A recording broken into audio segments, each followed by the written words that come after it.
On this Lyft driver app tutorial, I'm going to show you how to use the destination filter. 1, I'm going to show you in general how to use it. 2, the 3 different types that you have. And lastly, 3, 5 huge pro tips to use it to make more money. First things first, of course, pull up the Lyft driver app. You want to click the bottom right-hand icon. Once you do, you'll notice a bunch of different driving preferences and you'll see location filters with the 3 different types.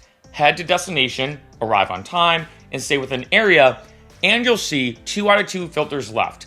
This is the default. The bigger you get in terms of Lyft rewards, you'll get more and more, but basically, these are set every day. So you have 2 destination filters to use every day, at least when you first start driving, so use these wisely. Now getting into them, first off, let's talk about heading to the destination. What you're gonna do is you're gonna enter in any destination you want.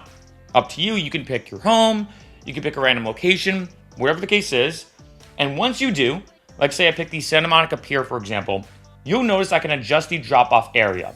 So you see that kind of like radius or that circle. What this is saying is the drop-off location of the next ride I'm gonna get is gonna be within that. Now I can pick the exact location size. So you can see the default is medium.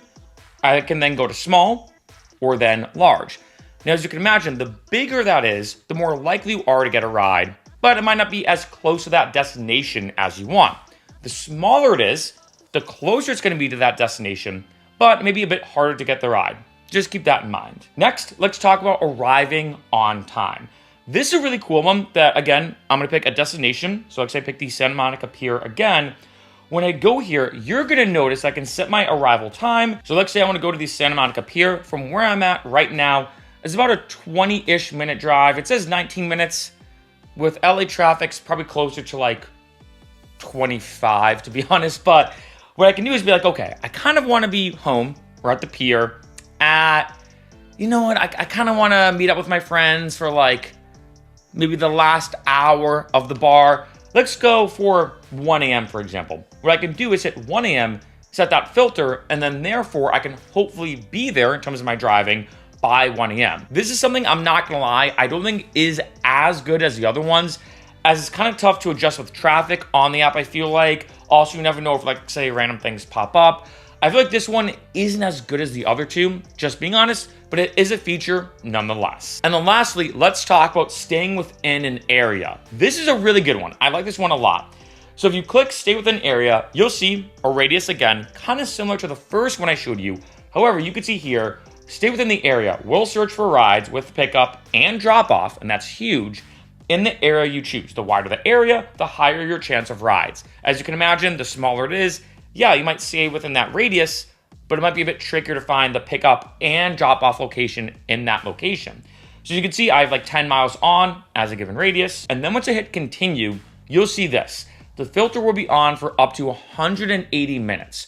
So you're looking at about 3 hours. That's really important to remember as well with this pro tip. You can change the size of your area at any time, but cannot move the center map pin. I like this because, like, say there's a big thing going on. I'll talk about this a bit later in this video in terms of a pro tip, like an event. Well, maybe you set it to the smallest radius you can. You wait. You're like, all right, there's a huge surge right now, a lot going on. I'm not getting any rides. All right, let me make that radius a little bit bigger. And then you don't get any rides, then even bigger, so on and so forth. Next, I'm gonna talk about 5 huge pro tips to make more money using this feature, as the destination filter on Lyft is incredible, especially with the different types you have. First pro tip, going home. I know this is probably the most basic, common thing that everybody does, but I might as well mention it.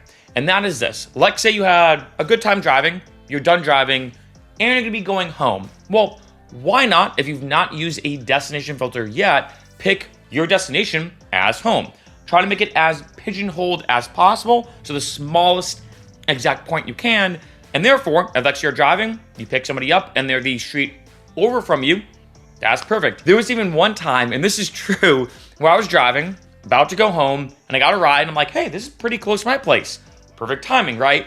The person comes up to my car, and I'm like, wait, Alex? And he's like, Mark, I didn't even notice. Turns out my roommate, my actual roommate, ordered a ride back home. And when he got in the car, I'm like, hey man, I feel like this is kind of weird to charge you to go back home. Like I could just cancel the ride. And he's like, no. He's like, you're driving for Lyft. You're making money. You're picking me up. You know what? I would have had to pay the money anyway. Might as well go to you. So I literally got paid to go directly back to my house. Now, granted, that is a very unique situation, but if you're going home anyway, of course, why not get a ride? Like, so you don't get one at all. Who cares? You have to go home anyway, so you might as well see if you can get paid to go home. Number 2, returning back. This is a big one because let's say you get a big ride. I feel like this is where it's really important is big rides. Take although a different app, Uber Intercity. In case you don't know, Uber Intercity is a feature on Uber now, a bit controversial, where you can go multiple cities away, right? So these big rides, and we've all been there, and this happened to me a lot, of course, where you get a ride and you're like, oh my God, this person wants to go really far away. Like say I'm in LA and someone wants to go all the way to San Diego. Depending on traffic, 2.5, let's say 3 hours away. That's a long ride. And on one end, those rides can sometimes pay a lot of money until you realize you have to commute all the way back. This is another huge instance where the destination filter can really come into play. Like say do a big ride from LA all the way to San Diego. What I'll do is put the destination filter as LA. And what I hope, which is the holy grail, is to get a ride maybe even in San Diego going all the way back to LA. But hey, if let's say I'm commuting back, I have to drive back to LA no matter what. I'll turn that on, start driving, and wait. Maybe something pops up in Oceanside, which is kind of on the way, or another place that's kind of on the way. Either way, if I can get a ride going back to LA, that is the holy grail. And I feel like that's another big feature of the destination filter, maybe even in the same city. Like say I'm really in the outskirts of my city, and I find this happens a lot as well. I'm in the outskirts, and I'm not trying to go back home per se, but I just want to go back in maybe like a surge pocket. Boom, I can use the destination filter to get back into that area. Number 3, staying in the pocket. Now this I touched upon a bit before, but basically staying within an area. This can be used really well for, like say, a big surge area, like say an event, something going on, you're like, wow, this given location, this exact area, the surges are just off the charts. I don't want to leave. I don't want to get a ride that brings me an hour away to, God knows where. I'd rather stay in this area and hit those surge rides, use this feature, right? And like I said, a huge pro tip on top of that, like I touched upon, is let's say there's like a huge surge pocket and a nightclub area in your city. Start with the smallest radius. Remember, you cannot change the location when you're staying within an area, but you can change the radius size and it lasts for 3 hours. So what I can do is maybe go to like a hot spot of my area, stay there, throw that on. I'm like, all right, I got 3 hours. So like say it's a Friday night, I might even do midnight to like 3 a.m. I think would be a good time. So kick it off at midnight. Start with the smallest radius I can. Wait a few minutes. Maybe 5 minutes go by and I'm like, I'm not really getting anything. Make it a little bit bigger, and then go from there. This is a great way to stay within that surge pocket. Number 4, out of pocket. This is a huge pro tip I learned actually from drivers in Denver, and that is, which is kind of a cool like reverse of what I just said, to not use that staying within area feature to stay within a pocket, but to avoid anything outside of that.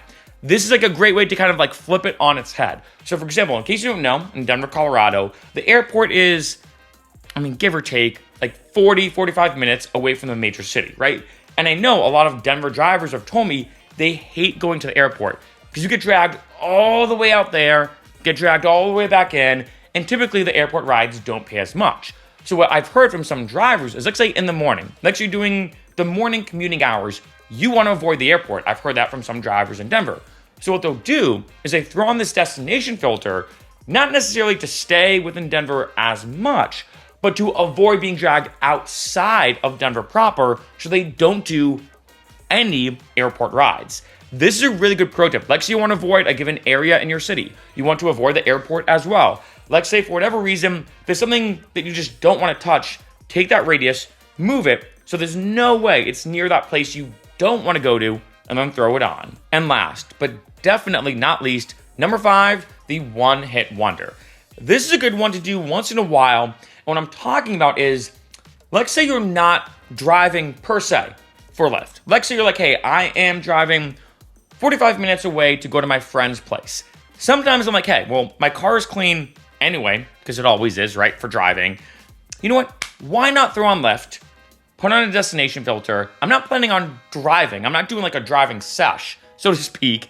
But if I'm going to my friend's place anyway, and it's a half an hour, 45 minutes away, why not throw it on? If I get a ride and it's really close to my friend's place, that's extra money in my pocket. If I don't get a pretty solid ride, no big deal. I really wasn't planning on driving anyway. And I've done this a lot. Let's say it's a Friday night, I'm going to my friend's place. We're going out that night, right? So I'm driving there and I'm going to be crashing at his place to be safe and responsible, of course. So we're going to be drinking. Well, there's been times I throw it on, like say I'm driving, I'm like, hey, I got a ride. It's a block or 2 blocks away from my friend's place. Perfect. I pick somebody up. We drive all the way there. I drop them off. And like say I make, I don't know, $18 on that ride. I'm just making stuff up. I make 18 bucks and then go to my friend's place. I'm like, hey, perfect. I pretty much just got paid to drive to my friend's place. I only did one ride. It was only one ride. And I have 18 bucks. So let's round it to 20. That's like 2 drinks at the bar here in LA, right? That's an extra 2 drinks for when I'm going out, for example, right? And this is cool. And like say if you have to go to work, for example, this is something I used to do a lot when I was doing both Uber and Lyft or ride sharing along with another job. I'd sometimes leave my place a little bit earlier, just a little bit earlier, see if I could get a ride going to work. I'm like, hey, that's an extra 5 or 10 bucks in my pocket. Now I know for some people, they may be like, hey, Mark, I'm not gonna lie. For that extra money for just one ride doesn't seem worth it to me. And I get that. I can see that perspective. They're like, I'd rather just drive and not have to think about it. But I know for other people, if you're trying to make like extra side cash or just want a little more money in your pocket, any single time you're going anywhere, whether you're doing an actual driving session or not, throw that on and see if you can make money going to a place you're going to anyway.